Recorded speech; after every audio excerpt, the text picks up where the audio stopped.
So right Batman, Yes. what's up? Not much, man. Just chilling, as it is. It's this is surreal, by the way. This is I've had a few people. Troy and I spend so much time in a booth, right, in a little box, and you are trying to do everything you can to entertain people that are behind the glass. And then all of a sudden you realize that this is going to be a game that is coming out and is well received. Well, not hopefully well received, but that the franchise is so beloved by so many people that you go, well, that's right. People are going to be interested in this. They're going to ask me questions about that. And so when somebody goes, so Batman, what's up?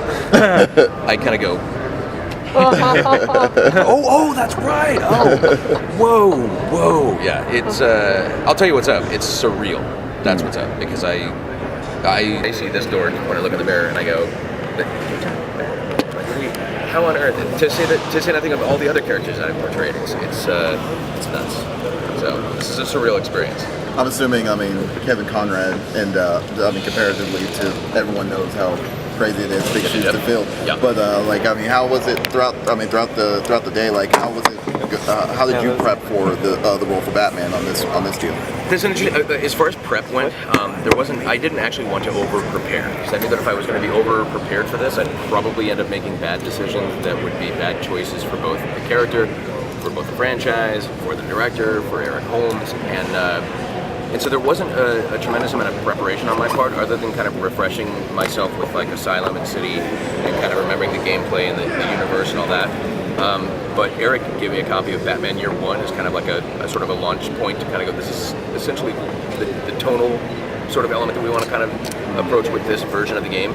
But truth be told, as far as preparation, it's like I go in and I've got to be ready to be sort of like a lump of clay for the director, because if I try to know everything about the game, if I try to know everything about the universe, if I try to know everything about the storyline, I might not be doing myself, either the character, myself, people behind the glass in the service, because I'm focused on those things, as opposed to a director who says, okay, so in this scene, here's what's happening between you, here's the timeline that it's taking place in, so we can maybe finesse a little bit of a different performance or an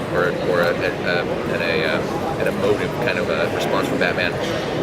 But this is what we need from you right now. And then you go in and you say, okay. And like, Joker, knock it off. And they go, it sounds a little young. Okay, Joker. And they go, yeah, a little more chest, or a little more this, or a little more angry, or a little that. And you go, okay, I'm gonna go ahead and try that now. So if I went in, I don't know many voiceover gigs where I get to go in anything, even if it's a new character that hasn't been so iconic as Batman or that kind of thing.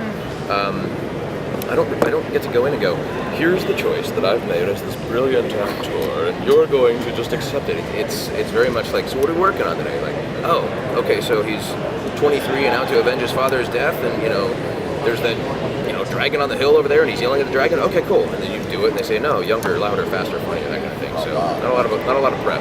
That's what makes it fun, though. I mean, that's what makes the job so much fun, is because you book a job and you go, don't know what tomorrow's going to be like. Let's go in and see what they want, But it seems kind of like a freestyle of some sort, from like just kind of like you're saying a mold of a for sure. Play. Yeah, and I love to, I'm a tool, and I'm pretty much a tool anyway. But it's like I'm a tool to the director, and we are all there. There's so many people. This is a weird thing. You get to have a tangible sort of embodiment of Batman in the fact that I am an actor who has played the voice, right? You can shake my hand. But there are 150 people back at Warner Brothers Montreal that were working on this game. They are just as much responsible, in fact, more so than I am, for the character, because it's that image, it's the lighting, it's the music, it's all that makes up Batman. If Batman looked like Pikachu, or even if you tried to make it's like it just wouldn't have the same thing. But Batman is the character. Playing the voice is nice. It's about, in my opinion, maybe 5% of what makes Batman who he is. The writing, the directing, all those things play into it.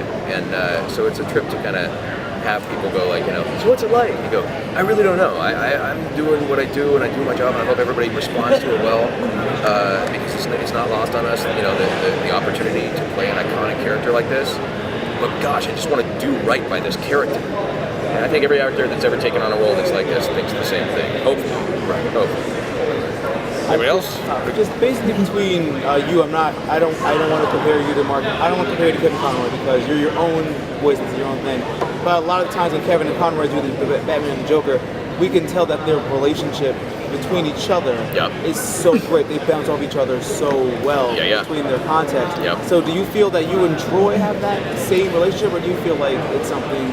Without spoiling anything, considering that this is a prequel and it's not as defined. I mean, that's the best part about this is a less refined, a less defined Batman, and he's kind of being introduced to a lot of these characters for the first time. So that banter, I'm not going to say whether or not it's there. I'm not going to say whether or not it's as we've known it in previous iterations of the game. I think one could safely assume that, I mean, it's going to be so that's what this is all about. Oh, that's why their banter is the way it is, or that's why he's so obsessed with Batman, or that's why, you just go, it's us sort of introducing the backstory a little bit, which is, I think if that was already there, that'd be kind of weird, right? Because you'd be like, wait a minute, two people meet each other and all of a sudden they're riffing, that quickly. That doesn't make any sense. So try not to give away too much, as it is. From a voice acting perspective, which, because there's dialogue, you fight the villains. Like, which villain was the most exciting to fight with when you were going to dialogue? Again, like, Troy and I are trying to be so protective of this game until it comes out, because of the fact that we want everybody I want to experience it. I don't even remember half the stuff I did because we do so many takes and versions of things, and it's like, you never know what it's going to be when it's in its polished form. All of them were a blast. Like, what's your personal favorite Batman? I only ask because Batman villains are loved as a core component of the Batman villains. Of course. I mean, it's one of the reasons too why I say, like, this is, in my opinion, this is much more Troy's game than anybody else, because it's just that, I mean, I don't know, the Joker, everybody loves the bad guy. I mean, everybody loves, for me, the Disney movie that I was in, Reed Plains, where I got to be a bad guy, it was a Disney villain, and it was the coolest thing ever. Because it's like, you're a bad guy. Everybody wants to be Darth. You know what I mean? I'm sorry. I mean, Luke Skywalker's great, no offense to Mark Hamill, but I mean, the bad guys are always more exciting. So yeah, I've said it this way, Batman kind of lives here, and we want him to, we need him to. If he started going off in different directions, you'd be like, that's against the character that we know, that we love. The villains have a little more creative room, which can also be a good or a bad thing, because you can take a performance too cartoony or that kind of thing. And what Troy does in this performance is so deliciously, bone-chillingly evil, but you still love him because you're just like, it's the Joker. I mean, it's the same thing with Heath Ledger's performance. You just went, my God, is that ever crazy? But I think there's like I don't know. I wonder if inside all of us, if there's a little bit of an element of like, man, life with no rules would be kind of interesting. Not necessarily a wonderful life, but it would be very interesting. So as far as Batman having his best moment with a particular villain, I don't know. I couldn't really pick a favorite. I'll say Troy, right off the bat. Yeah, getting to fight Troy Baker is more fun than anything else, but... Oh, yeah. So, some people believe that, Batman is the real core of Bruce, and Bruce is just the mask. Now, in your take, did you feel that way? And if so or if not, what was the moment that clicked for you? You're more Batman than Bruce.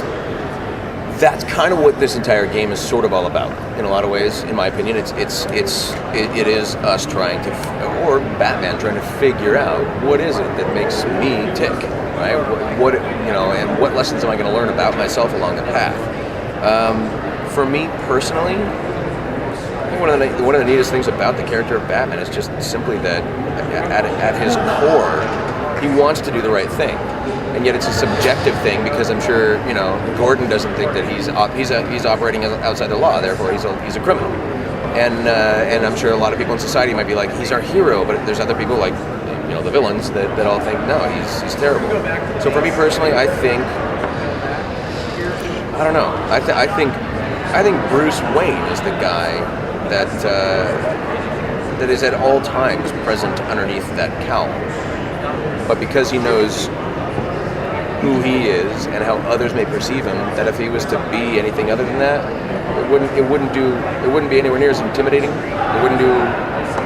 How could he go out and actually stop things, fight crime, if he wasn't this other entity? So I don't know. Does that satisfy the answer? It's like, to me, I always feel like there's just this element of Bruce Wayne in everything, because again, this is a guy who's been tortured by the death of his family, and that is inherently one of these motivational factors for him to never let I mean, it was in the last one. You know, even I forget the exact line, but with even when a young boy needs comforting and somebody just gives him a jacket.